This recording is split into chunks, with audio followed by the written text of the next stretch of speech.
Hello friends, this video on Laws of Motion Part 1 is brought to you by examfear.com. No more fear from exams.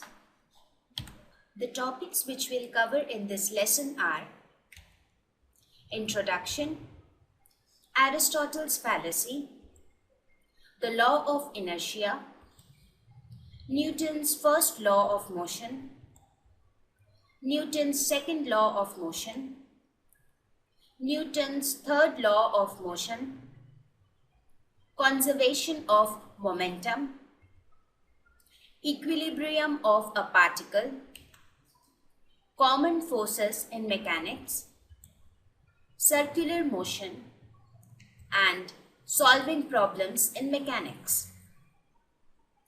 Let's think of what causes motion. We have already discussed in our previous lessons that motion is nothing but change in position of an object with respect to time. Correct? So what causes an object to move? An external force is needed to make a stationary body move. You think of any common example around you. For example, you have a ball. The ball will stay at rest until and unless an external force is applied on it. Just now, we saw that this ball was pushed by the hand, because of which it started rolling. That means this external force which is given by the hand made the ball to move. That means the motion of the ball was caused due to an external force applied by the hand. Similarly, we need an external force to stop a moving body. Let us suppose a ball is rolling. It will come to stop, or it will come to rest only when the force produced by the hand will try to stop it. That means an external force. External force is the cause of motion. An external force can make a body which is at rest to move. It can also cause a moving body to come to rest. So here we found that force causes our stationary body to move and a moving body to come to rest. But what about uniform motion? Uniform motion, I hope all of you are aware of what is uniform motion. Uniform motion means a body is moving with constant velocity. That means the velocity of the body is same throughout the journey. So in case of a body moving with uniform velocity, that time we do not exactly see some force acting on it, or whether there is a force which is acting on it. So what is the physics behind, or what is the cause of motion of in case of uniform motion? So in the next slide we will discuss the cause of uniform motion.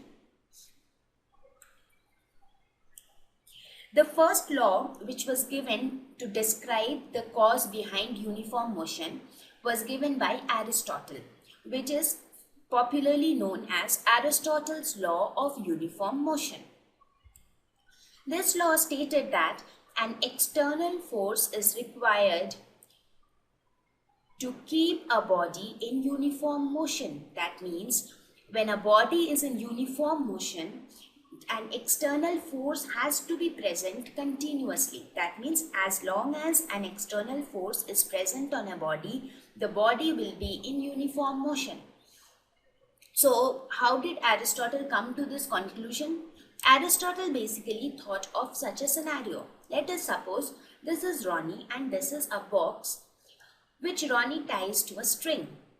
Correct? So this is the box. Ronnie tied a string to the box, and what he is doing, he is just walking and pushing the string. That means he is applying some force. What was happening was he applied some force, because of which the box was also moving. After some time, he left the thread. He is no more holding the thread. The box comes to rest even though Ronnie is moving. Observe it once again. In this case, Ronnie is holding the thread tied to the box and he is dragging it. Now he leaves the thread and walks off. the body stops moving. That means initially the body was in motion. As soon as the force was left or the force was taken back, the body came to rest. So Aristotle concluded from such observation that an external force is continuously needed to keep a body in uniform motion. If a body is in uniform motion, that means there is a force which is acting on it. So in brief, that is what Aristotle's law conveyed. But after some time, it was observed that the Aristotle's law proved out to be false. So what was Aristotle's fallacy? I mean, where did Aristotle fail? Aristotle's law said that an external force is required to keep a body in uniform motion, right? So that is what we had observed. He dragged the box. When he left it, the box stopped moving. But it was later observed that this scenario which happened here, or which Aristotle observed, it proves something else. The box was moving initially. Whenever a box is lying on the ground, there is a force which is acting at the surface of contact, that is at this point. Like suppose, let us consider the scenario from here. Right now the box is at rest. Whenever the box is at rest, there is a force of friction which is acting between the surface of the box and the floor. So there is a force of friction which always opposes motion. It doesn't want that the body should move. Right? Now this guy, in order to make the box move, he is applying a force in this direction. Now, when this force is greater than the frictional force, then the body is moving till this point. Now, when he leaves giving this force, that means this force becomes equal to 0 at this point. But this force, that is the frictional force, is still acting. So in this case, the frictional force becomes greater than the force applied, because the force applied is 0. Therefore, it opposes motion, and frictional force opposes motion. So the body comes to rest. So what did we see in this scenario? It was not that the external force kept the body in uniform motion. External force was needed to make the body move.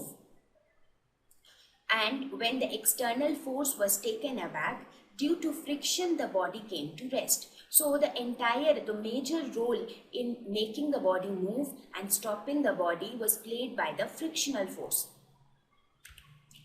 So the conclusion was that an external force is required to keep a body in uniform motion only if the resistive forces like frictional force or viscous forces are present. Thank you. Visit examfear.com to watch free educational videos, try free online tests, get the best quality study materials, study from the best tutors and mentors, and much more. Thanks once again.